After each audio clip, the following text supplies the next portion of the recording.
Have you got a traditional up and over garage door like this? Now, although these are practical, they have a major security flaw, which means they can be forced open with minimal effort.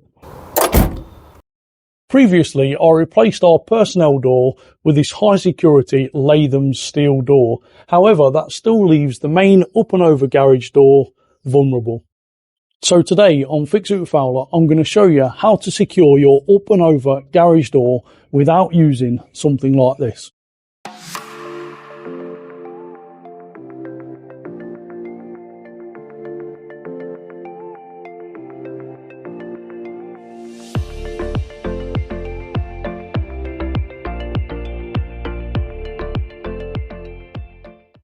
Here we are inside the garage, and now let's look at the locking mechanism on the door.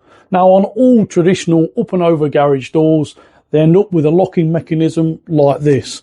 Now, what you have is the handle here, and when you turn it, it pulls this wire, which pulls that pin and allows the door to open. Now, on slightly newer models, you may have a wire going to each side with exactly the same mechanism, or if you're lucky, you may have a rod or a bar of some description that goes into slots each side. The main drawback with this is if someone can gain access to the garage through the garage door, then that allows them to get to this point and override it. So actually what we want to do is stop anyone coming through this garage door. Now, most access is gained through the corners, so we're going to secure the corners with some steel and some bolts. So to secure the door in each corner, I've got some old steel that I've painted with hammerite, and the idea is to take off these triangular corner pieces, replace them with the sheet of steel like so, and then put the bolt either facing upwards or outwards to the frame, whichever works the best. Using a 6mm drill bit in my battery drill, I then drill off the heads of the rivets. This will allow me to remove this corner plate from the garage door. I then remove the remainder of the rivets using a centre punch and a hammer. I then find the centre of the return of the garage door and transfer these marks onto the steel plate. I've installed some masking tape to make these marks more visible. Drill the steel plate with a 5mm drill bit.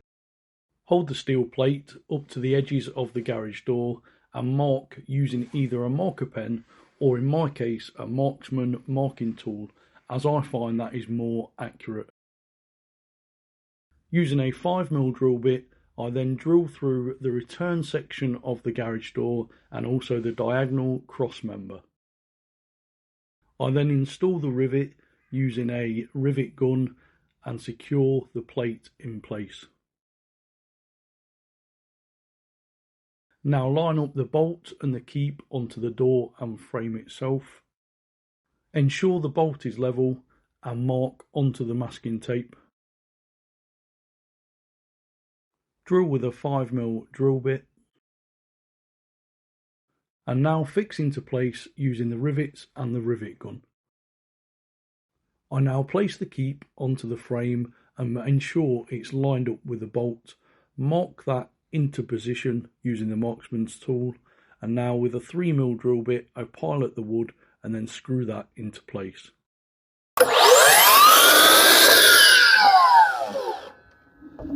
Have you subscribed to my channel? Well, if not, why not? It does not cost a thing. You're missing out on loads of great content. If I'm not making things like this, I'm fixing shed roofs, I'm mending doors, windows, doing plumbing or electrics.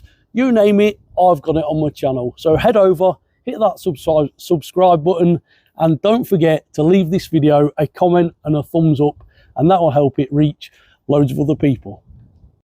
So that is the first corner done, and now I'm going to repeat the same process on all 4 corners. However, you may find that instead of putting the bolt in an upright position, you may best go horizontal to the frame. It just depends on each garage door. So that is this garage door all finished. We've mounted a plate in each corner, and that is pot riveted to the door. Not only does that give us somewhere to secure the bolts to, but it also reinforces the corners of the door itself. The bolts again are pot riveted to the plates, And the reason we've used pot rivets is so that it doesn't work its way loose. Once they're installed, they should be good forever. So now let's test the door and see how strong it is once all of these bolts are locked into position.